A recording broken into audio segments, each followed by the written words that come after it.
Hey, Mike, you a bear cat? No, I'm a lion. Oh, well, I guess I won't sleep with you then. What? Ladies and gentlemen, please notice that exits are conveniently located at the front and rear of this auditorium.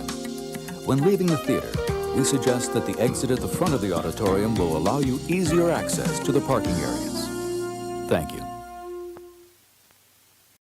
I'm Mike Butler. And I'm Mike Field. And you're listening and watching Forgotten Cinema. Each episode, we highlight a film that, for a variety of reasons, seems to be forgotten by audiences. Whether it be because a more popular movie was released at the same time, or the film simply didn't catch on with audiences in its initial run. We'll discuss what we loved about the movie, maybe don't love about it, but we'll always recommend you revisit it.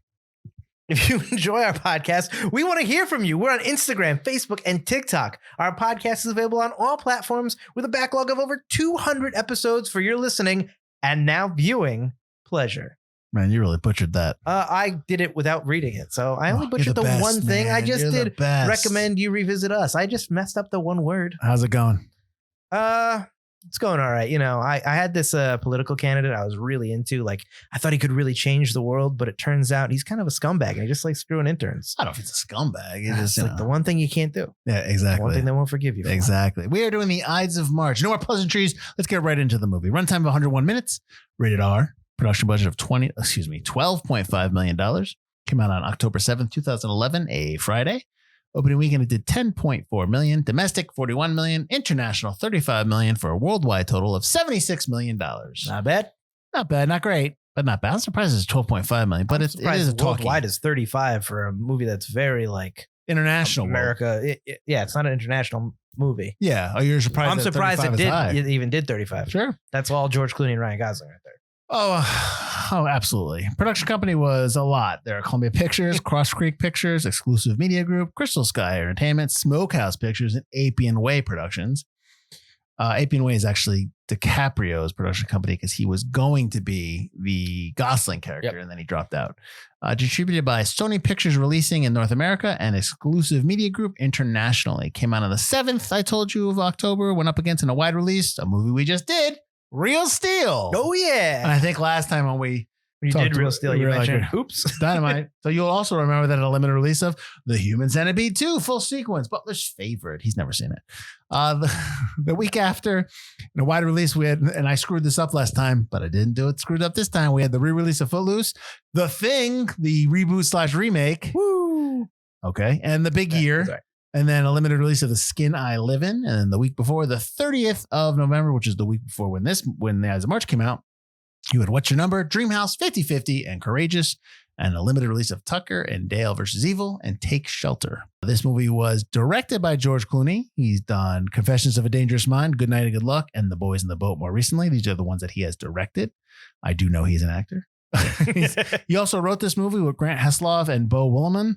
It's Williman's script it's his play, Farragut North. So this is kind of like they're doing the play basically. And I want to say that he probably wrote the original script to start. Willimon was the creator of the TV show House of Cards, which was Netflix's first. And I mean, I don't know if it's their biggest hit, but it was their first hit. It kind of put him on the map. He also has done Mary Queen of Scots. Heslov is Clooney's production partner. They produce the movies together. If you've ever seen True Lies, and do you remember the cameraman that puts his hand in he's really works for the agency, puts his hand in the camera and shoots do you remember that scene? Yeah. That's Heslov. Oh, okay. Yeah. And he's basically works with Clooney on everything he does. And Clooney has written Suburbicon and The Monuments Men to Satan, name a few. Heslov has done as well. Cinematographer was Phaedon Papamihail, who's done, I looked that up, who was nominated for 2 Oscars, Nebraska, The Trial of Chicago 7, and he's also done Walk the Line. The composer was Alexander Desplat, who's won 2 Oscars, one for The Shape of Water and the other for The Grand Budapest Hotel. Edited by Stephen Mirioni, who's nominated for an Oscar for Babel and The Revenant, and he won for Traffic. And I told you that Clooney and Heslov produced this. Brian Oliver's also another producer on this who's done Black Swan, which was nominated for Best Picture. He's also done American Made, the Tom Cruise film, which I wonder if we should put that on the list. Because that was a decent film, but it was recent and you don't ever hear about it anymore. Yeah. It kind of dropped off the map. Maybe did. because Tom Cruise wasn't really a good guy. Although Collateral's pretty popular. Although that kind of dropped off. I can't remember when his sister took over for his did his PR stuff, and he had the jumping on the couch and all that stuff. I'm wondering if it was around there. I think it was a few years after that. So it just got lost. And I always liked it. I did actually on Instagram. Somebody like one of the film things I follow reposted the scene where he's in the where he's arrested and he's like, no, what's going to happen? I'm going to be gone soon. Anybody want a Cadillac? Anybody want a Cadillac? Like, he's free to go. Just let him go. So that might be one we should put on the list. This movie stars Ryan Gosling, as I said, as Stephen Myers. He's our lead. He's nominated for 3 Oscars, Butler. I know you're going to get 2, but you'll never get the last one. What was he nominated for? Gosling? Yeah. The awards just happened. Ken. Okay, that's not the name of the movie, but yes, Barbie. Dancing. Oh, La La Land, that's right. Yeah, you're not going to get the 3rd one. I doubt you've even seen it. Sold me? I probably haven't. Half Nelson. Oh. That's the prequel to Full Nelson. I'm joking. George Clooney plays Governor Mike Morris. He was nominated for 2. He's nominated for 4 Oscars, won. Dare I ask you? Oh, Brother, Where Art Thou? No. What he won for or nominated? Nominated? No. Was he not even nominated for that? No. The Descendants, Up in the Air, Michael Clayton, which we did. Right. And he won for Syriana. I love Up in the Air. I think that's on our list. When he's it's not a happy movie, but it's a really good movie. It's not a happy movie for him. Right. Philip Seymour Hoffman plays Paul Zara. Zara is, I guess, the senior campaign manager for Morris's group. Myers, Gosling's character, is under him. Yep. You're not going to get anything. He was nominated for The Master, Doubt, Charlie Wilson's War, and he also won for Capote. Paul Giamatti as Tom Duffy, who I was surprised is only nominated for 2 Oscars. That kind of bothers me. Holdovers, which was just this year, and Cinderella Man. He's also in Sideways. I should say Tom Duffy works for the opponent of Mike Morris. Just heads up there. Evan Rachel Wood plays Molly Stern. She's the intern, which we just joked about.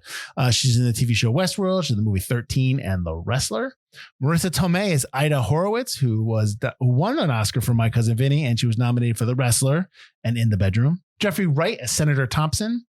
He is in American Fiction, which was nominated this year, and he's also in The Batman. Max Minghella as Ben Harpin, who is under Stephen Myers in this. He is in The Handmaid's Tale and The Social Network, which I read that Aaron Sorkin's writing a sequel, or it's getting ready to go. Jennifer L. as Cindy Morris. She's in Zero Dark 30 and the 2014 RoboCop. Did you see this movie before? Ides of March? This movie, I have not seen it. Interesting. I thought you did. I thought we watched it. I don't think so, no. Okay. What'd you think? It was good. I could see how it's a play, and I also can't see how it's a play. It'd be I really want to see how they set up the stage, because it's really maybe they redress the set in between, where they flip it and there's one side and the other side. But it's very interesting. It's very contained.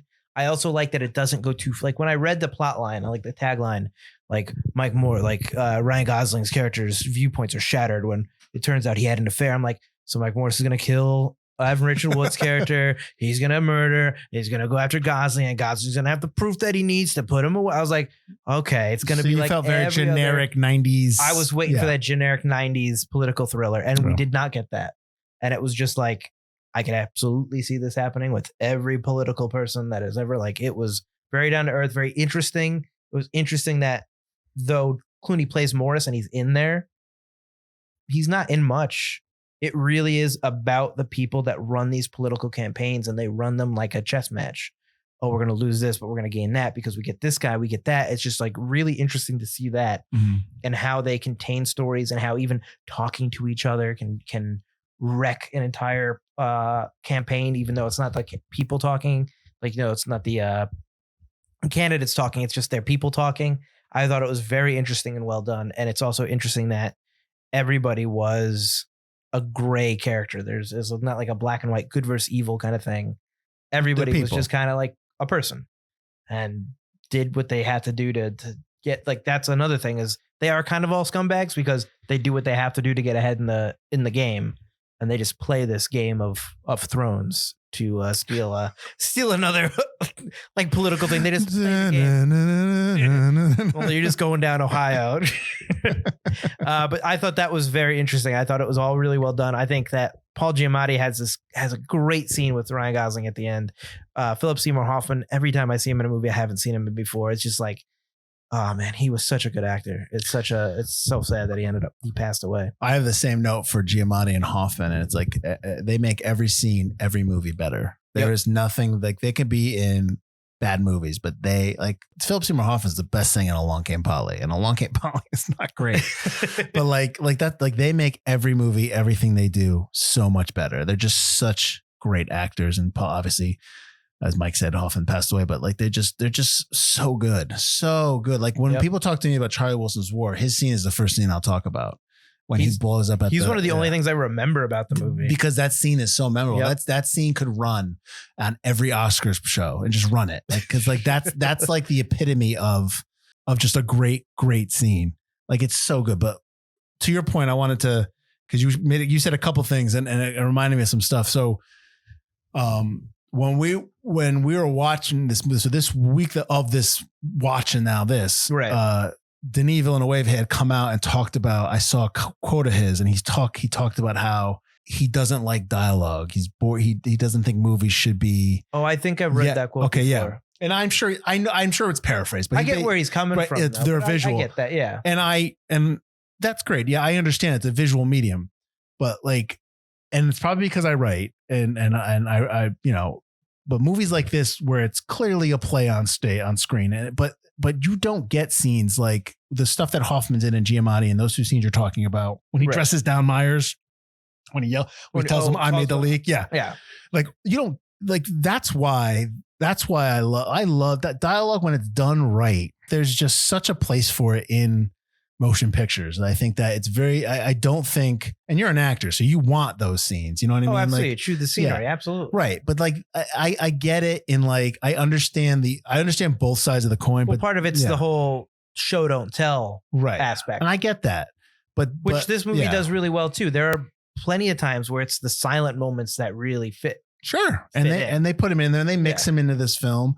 But I love movies like Your Friends and Neighbors, like the stuff that we did, the Shape of Things, the stuff that Neil LaBute does. He comes from the stage. Like I love it because there are awesome scenes. There's awesome lines of dialogue that we talk about all the time, just different lines. So I think there's absolutely a place for these type of films, and you won't get like we miss out if you don't really like on like a Paul Giamatti scene or a Philip Seymour Hoffman scene. So that was one of the things I thought about. The other thing you were talking about, I don't know if you've seen House of Cards. Have you seen House of Cards? I watched the first season. I never really got into it. So you can definitely see kind of like the beginnings of that, because I talked about how the original writer of the play, Bo Willimon, who did this as the play and then wrote the script. He did House of Cards, like I mentioned in the facts section. Did he also do the original House of Cards or just the American? No, that was a British. No, he didn't do that. I didn't know if, okay. No.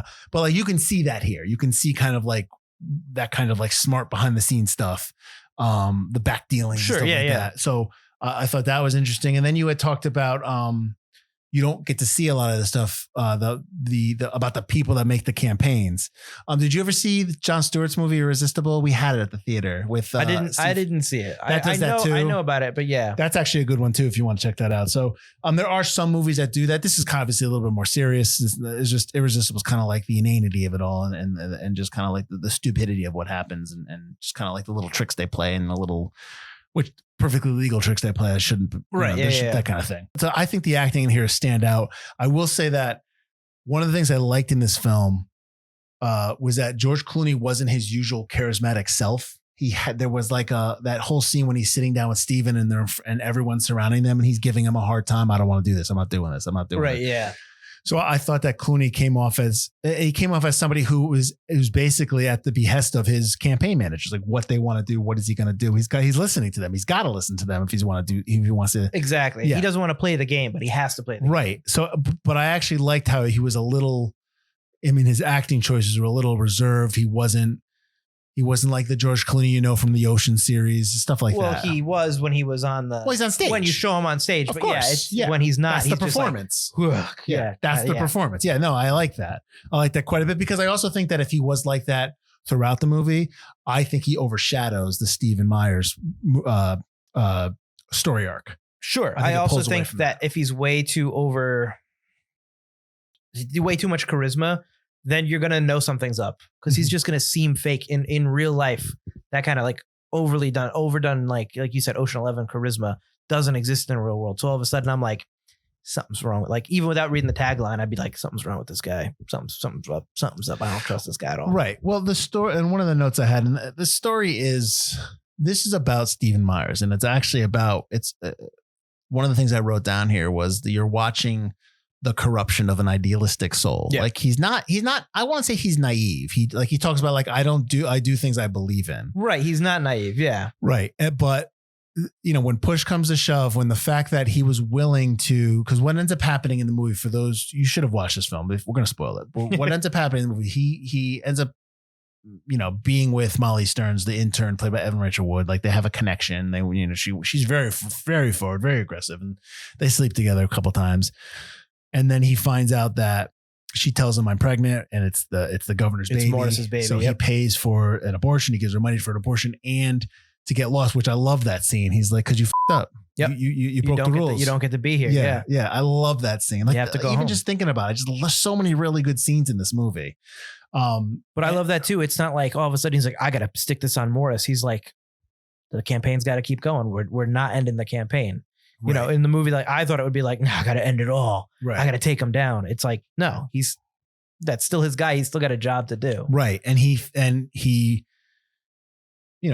unfortunately thought that Paul had his back. He tells Paul about how he met with Tom, which is the Paul Giamatti character. He tells him, but then Paul leaks that he met him. So he pushes Stephen out. And then if Stephen is somebody who is still that idealistic person, he's going to try to make this right. You know what I mean? But he doesn't. Yep. He immediately is like out for blood, out for revenge. Yep. And he's like, I'm going to march right over to the other office, the other campaign office. And I'm going to be like, what if I got something big? Yep. Willing to just sell Morris on. Right. Yeah. To save his career. To basically say like, I just paid for an abortion. And I was waiting for him to kind of pull out the receipt because he had the receipt from the clinic. Right. Yeah. And he never did. I was waiting for it. Because he's like, tell me what the thing is. But I'm wondering if I that want was the job first. Right. But I'm wondering if that was the play. Once he gives him the job, if he's going to pull out the receipt. Oh, that's what what I assumed, why he didn't like throw it in the garbage afterward. I was like, he's got something up his sleeve. Right. And then he kind of blackmails Morris in that kitchen scene. Another really good scene. Yep. Let me ask you this, because I'm just keep telling you, as an actor, and you watch these scenes, like what is your reaction to these scenes as you're watching them? I love them. I love the way they're lit. I love how calm George Clooney is, but he's like also slightly nervous. He's like trying to keep his calmness is him trying to keep the power in the scene. And then Ryan Reynolds has all the power Ryan Gosling has all the power because Morris doesn't know. It doesn't matter that there's no proof. And it's just like this chess match between both of them. Like Morris is like trying to persuade Gosling, well, you don't have proof. You don't have proof. And it's like, it doesn't matter that I don't have proof. I like when he's like, there's no note. Sure. There's no note. Like, I love that. Where it's like, he also says earlier is like, which I guess is based on a real political quote with Lyndon Johnson, was just like, I just want him to say he doesn't support, like, I don't remember what it was in the movie. He was like, in real life, it's banging farm animals or whatever. But it was, the original quote was Linda, he accused somebody, it was during a congressional campaign, and LBJ accused his opponent of having carnal knowledge of farm animals. Yeah. And they're like, I don't know if that's true. I just want to hear him deny it. Right. Yeah. And that's kind of the same thing with Morris. Is like, it doesn't matter. It's a game. Mike Morris. Morris. Okay, If Stephen leaks it, that's it. It doesn't matter that there's no proof. That's enough to destroy your campaign. Right. And Morris, I think, knows that in that scene, and he's he's in the shadows, and he's got his arms crossed. He's acting super calm. Mm-hmm. It's just like that's a good scene. Yeah. But like I said, my standout scene is the Paul Giamatti scene when he goes to Tom Duffy, to get his job, the new job, and the scene where Philip Seymour Hoffman is getting the worst haircut in the world because clearly those clippers are not working. I don't know why they decided to go close up on clippers not working. Well, they're doing fake haircuts. Yeah. when he gets out and it's just no dialogue and he sees the car, it's like, hey, can we talk for a minute, Paul? Yeah. And that's the only line you get in that whole scene. And then they slowly pan out in the car and you you know what's going on in that car, that he's getting fired and he's being told that he was basically set up. No, I don't think I don't think he's getting told, but I think he probably assumes you're out. Steven's in. Yeah, things have changed. And he just gets out of the car and just like he's look at the feet, but he's still pretty calm. The car drives like I'm like, I know exactly what went in that car, and there was zero dialogue. Oh. And it's like that was so well acted and so well shot. Like that was a standout for me. Just being able to know that much in a scene without anything going on in a scene. I like the scene when Paul basically kind of destroys Steven's idea of loyalty, even though he's like, the monologue in the hotel room. Him just yelling at him. I like that scene. I like it's almost like when two adults are hanging out and their son, their teenager son is hanging with them. And like the scene with Marissa Tomei, Ida's character, and Paul and Ida are like back and forth. They're talking, and Steven's involved there. And then Ida basically like turns on him in that walkway, and he's just like, what the heck? I thought, what the hell? I thought we were friends. Blah, blah. Yeah. But I love the ending when he's like, when she's like, are we friends? Like, best of friends. Best friends. No press me on this point. She's pressed. Yeah, she's like, pressed. I love that. Do you think that at this point forward, like, because they end it with on his eyes when he's looking down and then he's up, but he's not, there's no revelation. He's just continuing on. Do you think that he becomes like this like ruthless player now in the game? Like he's just going to become kind of like what Tom is and what Paul is? I think that's what's assumed, but it really hurts him. What I like is, although he keeps going with his plan, it does really hurt him when he hears Evan Rachel Wood's character. I can't remember. Molly. When he hears Molly's messages of "Don't you leak it," I'm not gonna let it. And like you can see, like he's like, I screwed up. Like I caused her death.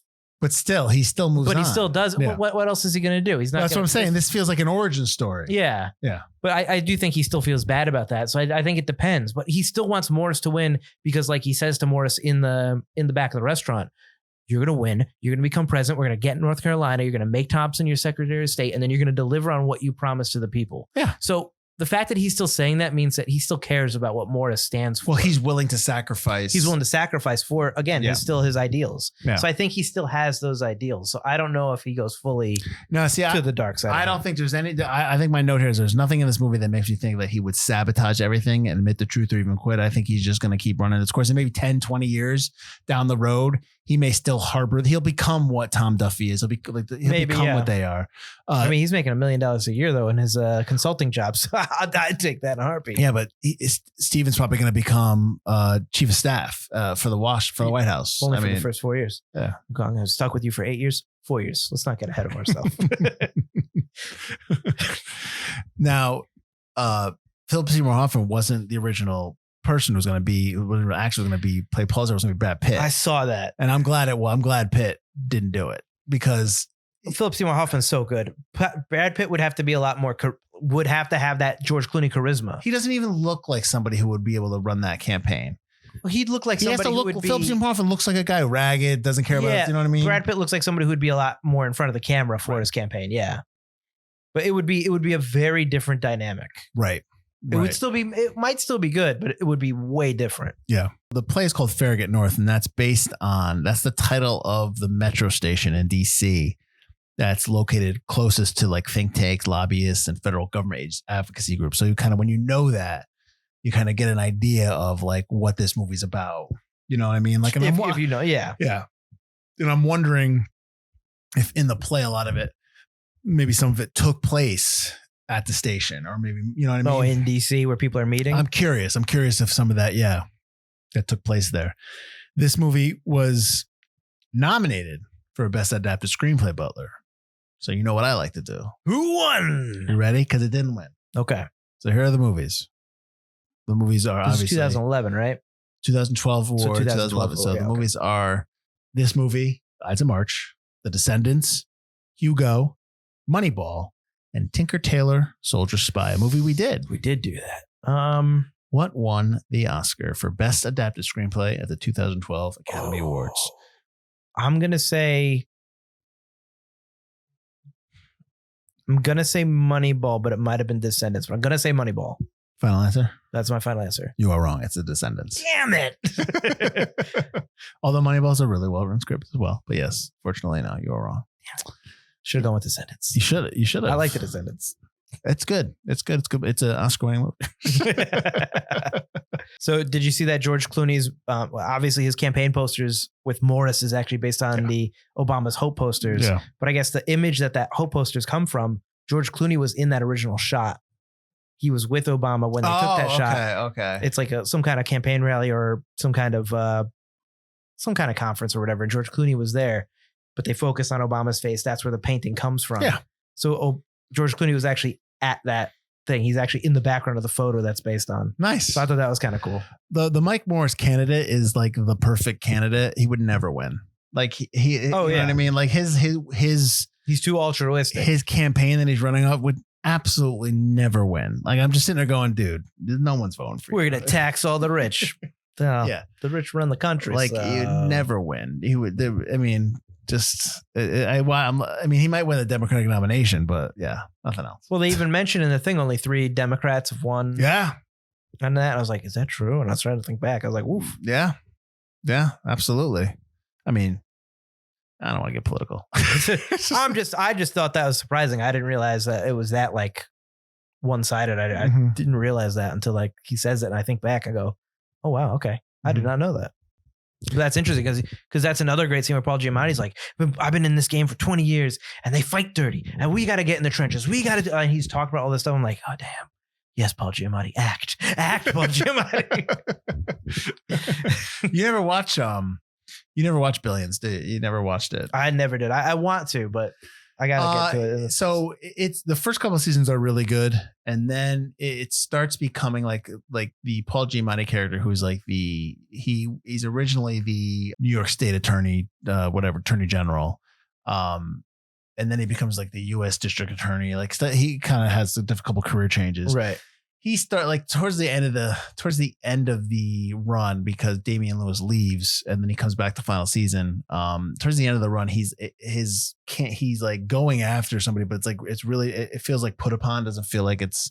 But there's natural. A lot, But the first few seasons, there's a lot of really cool scenes between him and Damian Lewis, and just him in general. Like Paul Giamatti is just amazing. Like I love my favorite movie last year of 2023 was The Holdovers. I mean, he was just fantastic in that film. I think we just talked about him about 10 minutes ago, him and Hoffman. But so anything he's in, I'm gonna watch because he's just so good. Yeah, it's just so effortless. There's just some actors that when you're watching them on screen, they're acting, of course, but it doesn't feel like they're acting. Yeah. And that's what makes a really great actor. You shouldn't have to see them acting. But again, there's a time and a place for celebrities and movie stars and stuff. Oh, like absolutely, that. yeah. It's like Paul Giamatti's not going to be in a Mission Impossible. Like that's not his movie. I mean, he might be the bad guy, which he'd be an awesome bad guy. Yeah, absolutely. Philip Seymour Hoffman was a bad guy. I know you don't like Mission Impossible 3. I like him as the bad guy. He's got his opening monologue. What's is awesome. your name? I'm going to get you. I'm going to get you. Got family? You got friends? I'm going to hurt him. Yeah. Oh God, I love that. So good. I didn't think I had seen this film, obviously back when it came out. I liked it, but when I watched it again, I didn't realize how many scenes were really good, how much stuff that I was just like, wow, this is like, that's a great scene. Oh, we just talked about him, but like I didn't realize that going into it. So I'm glad that you kind of connected with that way. I'm glad that came through for you. So now that we talked about that, it's we both love this film. Yeah, it's very good. And we liked it. We liked the acting, and we're like gaga over all that stuff. A.O. Scott of the New York Times wrote, but it is difficult really to connect this fable to the world it pretends to represent. Whatever happens in 2012 within either party or in the contest between them, it seems fair to say that quite a lot will be at stake. This is not the case in the Ides of March. So he's referencing the 2012 election. Which is less an allegory of the American political process than a busy, foggy, mildly entertaining antidote to it. This absolutely could happen. Yeah. What you like? Do you not think that happens? Do you think everything's fair and nice and no opponent has stuff in their closet? These are rich, powerful people. They do bad things. That's how it works. Maybe they work in your best interest, but only because they want to become more powerful. I think that not taking anything away from Scott, he's obviously in the, I don't even think he still writes for the New York Times, but he's obviously in this position because does great at his job. and I think this might, I think this has to go back to what we talked about in the beginning of the podcast episode, was that I think people, when scripts from plays are directly adapted to films, I think for a lot of people that's a negative. You know what I mean? I think they don't want to watch a play, like that kind of thing. You know what I mean? That's why it's like, it's a fable, right? Blah, blah, blah. And we just sat here for the last 25 minutes talking about 5 or 6 awesome scenes. Like I don't believe we do a lot of hyperbole on the show. We don't, if something's good, we like it. If something's okay, it's okay. I don't think we ever sit here and be like, that is the greatest thing I've ever seen. No. But I can legit tell you that there are 5 or 6 scenes in this movie that are great, that are well acted, that are well written, and it's like a pleasure to watch them. Granted, there has to be your cup of tea. I get it. You know, you have to dig filmmaking. I think you dig that art. Still appreciate the acting. I hope so. But overall, the movie, you have to. But not the tangent. But like, let's be honest. Some of this stuff might go over the head of a lot of people just because it's not their interest. They're not into it. And we're not super political, but we understand what they're talking about. Yeah, but I think they do a really good job of setting up. What's going on? Right. There's just and there's a lot. And Butler talked about when he's listening to the messages. You know what I mean? Like that scene. There's no dialogue. There's no dialogue there. The scene where he's getting Jeffrey Wright's like his Senator Thompson's like, I'll give you the delegates. Yeah, Ryan Gosling doesn't say one word. Yeah, exactly. The scene where Paul is ripping into Stephen, he's just sitting there taking it. He's listening to him. Like that whole stuff. Like there's a lot of stuff. The scene where Morris gets his phone call after Molly's death and he's looking around the room. Like, people are talking in the background. Yeah. But it's still all about like scanning the crowd. Mm-hmm. Who's calling me from this phone? Yeah, totally. So I think maybe A.O. Scott here, mildly entertaining. I take complete issue with this. It's like, it's not mildly entertaining. If it's not your cup of tea, fine. But there is plenty in this movie to really dig into and to really love. And it's just like, maybe Scott had a bad day. I don't know. Maybe A.O. Scott was not, doesn't like George Clooney. Who knows? Maybe doesn't like politics. And again, not taking anything away from him as a critic. Critics are necessary in this business, in this industry. Mike and I can see a trailer and be like, oh, I want to see that movie. But a lot of people go by what critics say. They read critics and listen to critics. Like, oh, he likes it. Well, they don't like him. Watch that. That's what they do. And so, but like, I just think he's way off on his assessment here. I think you get the entertainment, especially if you're a movie critic. The entertainment comes from the process of how this movie's made, the quality of the acting, of the cinematography, of the directing. It's not necessarily the politics. It's the quality of the actors, the quality of the product. And it's also how you react to it. It's all how you personally relate to it. I posted this. I don't know if I did it on the Instagram for Forgotten Cinema, but I did it on my Instagram, was the David Lynch quote where people he's like, I don't know why people want to make sense of movies. Life doesn't make sense. It's like, well, that's David Lynch's whole thing. But that's the thing. But that's what I'm saying. Like, it's like, but this movie doesn't not make sense. No, I know that. I'm just saying when you walk, it's into about a theater, the journey. It's not about the destination. Yeah. Oh, yeah. Miley Cyrus. So when you sit down, at your couch, you sit down on your couch, you walk in the theater, you walk in with the baggage of your life. You know what I mean? It's difficult to kind of shut that off when you watch a film, but and you're going to always relate to it, how you relate to life. So I think that's a big part of it too. I mean, I'm just basically talking about our thesis statement for Forgotten Cinema, but that's pretty much, I love this film. I really like this film quite a bit. Why do you think it's forgotten though? The political nature of it. I don't think people are so bogged down in that all day, every day. It's a great poster. Oh, it's a really cool poster where he's got Gosling's got his face. He's holding up the Times, and Clooney's half of the Time poster. So they both have the connected face. It's a great poster. But I just think people are just so fed up with politics that when they go into a theater, when they watch a movie, this isn't necessarily what they want to go to. But this is 10 years old. You think now? Yes, maybe because it's just so divisive. Even but then, yeah, the 24-hour news cycle is still going on. It hasn't caught on now. Why it hasn't caught on? Why it didn't make a ton of money? Yep. I think that's a reason. I think people just don't want to hear it in their everyday lives because they're so bogged down about it. Mm-hmm. But I think if you told someone, I would recommend this to pretty much anybody who like dramas or acting or filmmaking. It's a really well done film. Whether you are, like you said, we're not really political, but if you were really into the process of acting and filmmaking and just appreciating people that are at the top of their craft, this is a film to watch. I would absolutely recommend this to anybody who even mildly appreciates that. A writer, somebody who's a writer. It's only an hour and 45 minutes too. So unlike a lot of political dramas or other dramas, it doesn't run long. It runs exactly as long as it needs to. What was the Ben Affleck Russell Crowe film where he was in trouble? He was the candidate and Russell Crowe was the fixer guy? No, Russell Crowe was that's Michael Caine. Russell Crowe was the newspaper guy. It was his buddy. He's supposed to be his buddy from college or something. And gets embroiled. Yeah. What was the name of that movie? I was just trying to think of what that movie was called too. That was a good movie. State of Play. Yes.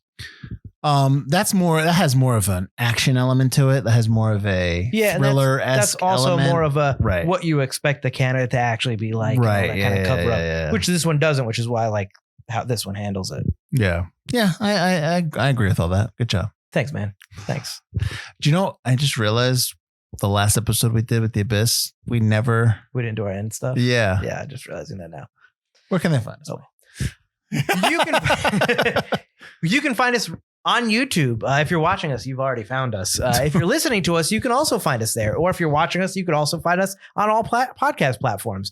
Please, wherever you're watching us, please like it, rate it, review it, subscribe, like it, bang it, all that kind of stuff. Yeah, Pop really helps on the algorithm. Really helps us spread the word. It's a simple thing to do. I know everyone says it at the end of or at the beginning of all their episodes. But it really does help if you love us in any kind of way. Love us. Please help us. Just help us. All right. You're desperate now. And if you really like us, you want to hear more episodes, you want to hear us talk about things that aren't necessarily so forgotten, join our Patreon. We've got our lead up series. We're just in the middle when we're talking about this. And I even think when you're watching this, the Planet of the Apes reboot series, we're talking about that leading up to Kingdom of the Planet of the Apes, which we'll also review. Mm-hmm. We got the Alien series coming up. We did Ghostbusters. We did Roadhouse. So we have a lot of exclusive stuff in our Patreon, and you can join the Patreon. It is free to just join the Patreon community and get into our Discord and talk movies with us. Let us know what you think about Ides of March, or what you think constitutes great acting or great filmmaking in a scene. Like, I think that'd be really interesting to see what you guys wanted to talk about. Like, you want a good scene, put in your best like scenes, stage play, put in your favorite scenes. That'd be really cool to talk about in the Discord. That's what the Discord's there for, building a community. So that's I might go in there and put some of the scenes from this movie. Oh, the Charlie Russell War scene too. I'll put that. Oh, that's right. Yeah. I'll put that scene in there. All right. Join us next week. We're going to be doing the 2005 action movie, Mr. and Mrs. Smith. I have not even sniffed the remake on Prime Video. Hey, remake. It's a series. Yeah. I heard it's very good, but I haven't watched it yet. I think we've talked about this in the show. I'm a movie guy over a TV guy, so it's very easy for me to skip TV shows. Yeah. But yeah, so we're doing Mr. and Mrs. Smith. Should be interesting because you like this movie, and I remember really not liking it. You know what's funny is I remember the first time I watched it, I was just like, it's fine. And then when I keep seeing it, I was like, okay, I like this, but there's some stuff in there. I've never gone back to it after the first time. So yeah. Oh, interesting. All right, yeah, we'll be doing that next week. Until then, have a great week. I'm Mike Field. I'm Mike Butler. All right. And this has been Forgotten Cinema. Hopefully I have a microphone arm on the next one. Ridiculous. Sloppy.